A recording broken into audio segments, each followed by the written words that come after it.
Well, my wife Rita was really the on-set, ongoing, constant producer of what goes on. But we watched the original Swedish film and it's an absolute masterpiece, which might beg the question, then why the heck are you bothering doing it again? And what was going through my mind and then was verbalized by the producer Rita at the same time was that the American life experience matches up the same sort of desire for permanence and community as does the one that was in Sweden. There's all sorts of like lifestyle things that are not similar at all between Sweden and the United States. But that part of a man, both in mourning and at the same time planning for a very specific sort of future for himself, that is more of a universal thing. And it began a conversation both in my own head with myself as an actor to think, well, how would I institutionalize that? How would I manifest that so that in the institutions of America, it would make sense to the audience that sees it? And I thought, well, that's going to be a fabulous challenge that will go hand in hand with the artistic creation of who Otto is. I got 4 kids. I got 3 grandkids. My life is one damn thing after another, never stops. My life is very irregular. And the Otto's life is extremely regular, so much that he keeps up the same rituals and procedures at the age of whatever 60 as he did when he was 30. So no, it's not exactly the same for me, and that's one of the good things of being an actor, because I'd rather play somebody else than play myself.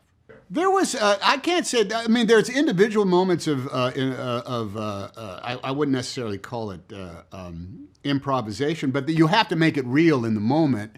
And the transfer from the screenplay to it. What happens is, particularly with the cast we had, in the rehearsal process and whatever goes into prior to just shooting, there's a lot of mix and match. There's a lot of try this, do that, what have you. And that's not so much the exercise of improvisation as is a process of filmmaking. You have to make it real in the real space. You have to make it real in the real time. Any sort of like the give and take that we had that was instituted in the movie, that came about in pretty long rehearsal processes where all of us, Mariana and Manuel and myself, were just sitting around talking, for a few weeks before we actually started shooting.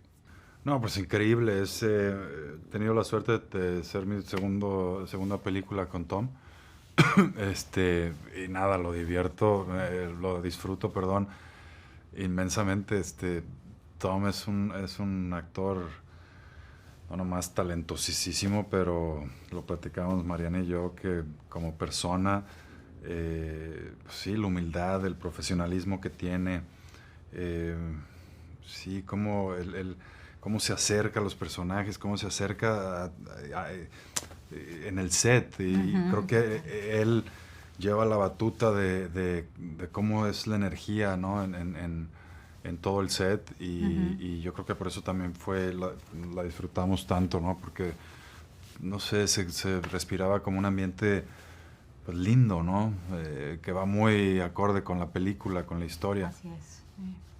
Y el mensaje que deja, sí, como bien lo dices, porque la película se trata de eso, de que en un vecindario, que es el mundo, todos coexistimos con nuestras diferentes historias, con nuestras diferentes idiosincrasias, historias de vida, circunstancias, pero que en el fondo, y ni tan en el fondo, sino en la superficie de lo que estamos hechos, que es el alma y el corazón. Todos tenemos un alma, todos tenemos un corazón y todos somos humanos. Entonces, me encanta ese mensaje porque en el fondo todos tenemos la misma capacidad de amar ¿me entiendes? O de desamar, y tenemos que escoger por cuál camino vamos transitando y cuál es por el que vamos forjando nuestra vida. Y eso también me encanta en la película, que te dice, no importa de dónde seas, podemos conectar siempre, porque nuestra esencia humana es la misma y desde ahí podemos avanzar juntos a través del amor, que es lo que tenemos en común todos.